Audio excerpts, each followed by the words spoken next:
এখানে মনে হয় অনেকে পাস করে বের হয়ে গেছে।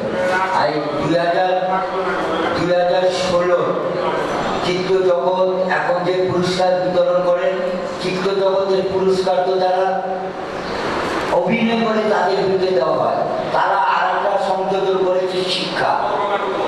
এই চিত্র জগৎ থেকে শিক্ষা কেউ একটা করে পুরস্কার দিবে শিক্ষা প্রতিষ্ঠানে। কিভাবে দিবে? চিত্র জগৎ তো শিক্ষার ভিতরে নাই, না অভিনয় আছে, সাংস্কৃতিক গান আছে। তারা যে স্কুলটিকে দেয় পুরস্কার দিবে এবার থেকে 5 বছর, বিগত 5 বছরে স্কুলের অবস্থা কি ছিল, ছাত্র সংখ্যা কত, অবকাঠামো কি, রেজাল্ট কি, এটার উপরে বেসিস করে প্রতিবার একটা করে স্কুল বেস্ট স্কুল দিবে।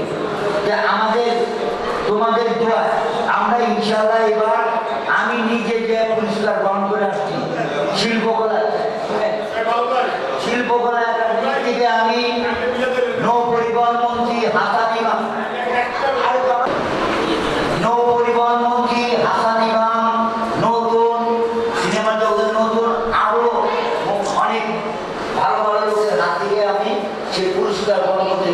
Saleha school and college old বাংলাদেশে প্রথম স্থান অধিকার করেছে শিক্ষার জগতে।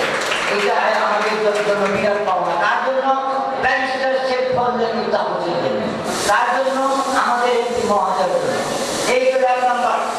বঙ্গবন্ধুর চিত্রাঙ্কন প্রতিযোগিতায় মাননীয় প্রধানমন্ত্রী জননেত্রী শেখ হাসিনার হাত থেকে আমাদের এই দুটি সন্তান, কোমলমতি সন্তান, ফার্স্ট এবং সেকেন্ড গোল্ড মেডেল নিয়ে এসেছে গত 7 দিন আগে।